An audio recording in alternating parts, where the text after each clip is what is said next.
Hello, so today I'm going to be talking to you about endochondral ossification. So I did make an image for you to view kind of what I'm talking about. Obviously it starts here, moves on.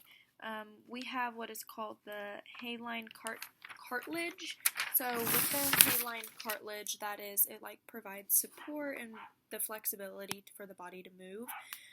Within that we have, I guess I could show you. We have primary ossification here, which would be the second step. So this is the first area of the bone that appears. So this is kind of just like during the prenatal development. Within the third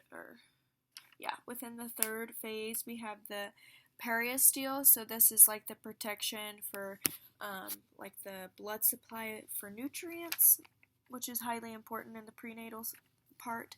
And then we have the fourth step, which contains the medulla cavity and the artery and veins. So the medulla cavity kind of like holds the bone marrow. It's the formation of red and white blood cells.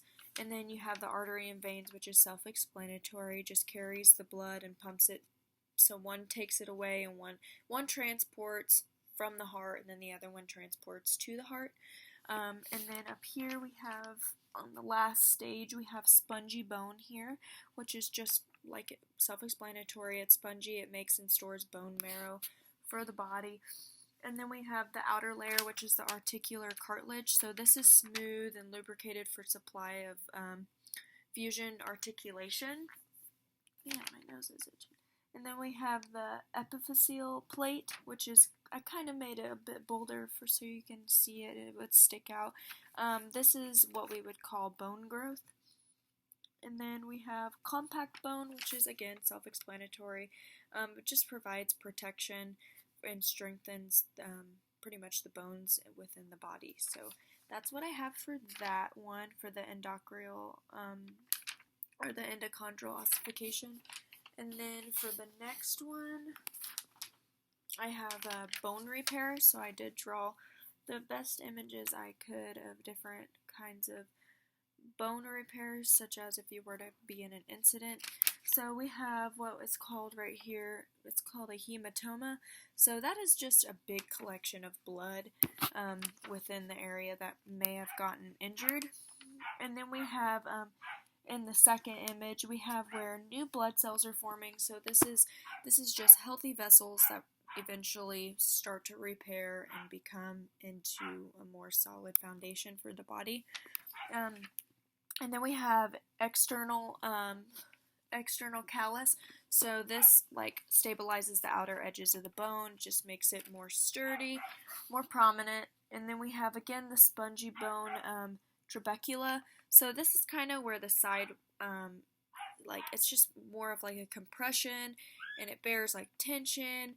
It reduces the density kind of the bone overall. And then we have the internal callus. So this is just the inner surface of the bone.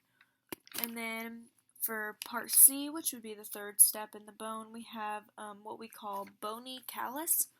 So they're all kind of the same as far as the callus.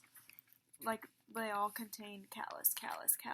So this just forms the connective bridge across the fracture, kind of just where it just all seeps together and glues and becomes, if you were to walk over water, pretty much the only way you can make it over would be by a bridge. So you just fix it and it just becomes a solid one foundation. And then you have the complete outcome, which is what we call a healed fracture. This is just where it restores soft bone and becomes strong and durable again. And one of your other questions, you asked different kinds of bone breaks. So there's a bone break called a green stick. So this is like an incomplete fracture of the bone. And then the second one would be the transverse break. So this is pretty much just a solid straight break. And then we have a spiral break. So this can be from the twisting of the arm, if you were to be arm wrestling, running around, joking around. Horse playing is what I would like to call it. So that's more of a twisting injury. And then we have the oblique injury, which is the original break. It's just diagonal. It's just there's nothing more to it other than it's just diagonal. We have one that's a compression, so this would be pretty common in like car accidents, more traumatic accidents. So this is where the bone is completely crushed, causing it to look wider and flatter and just different from the rest of them. So, but that's all I have, and thanks.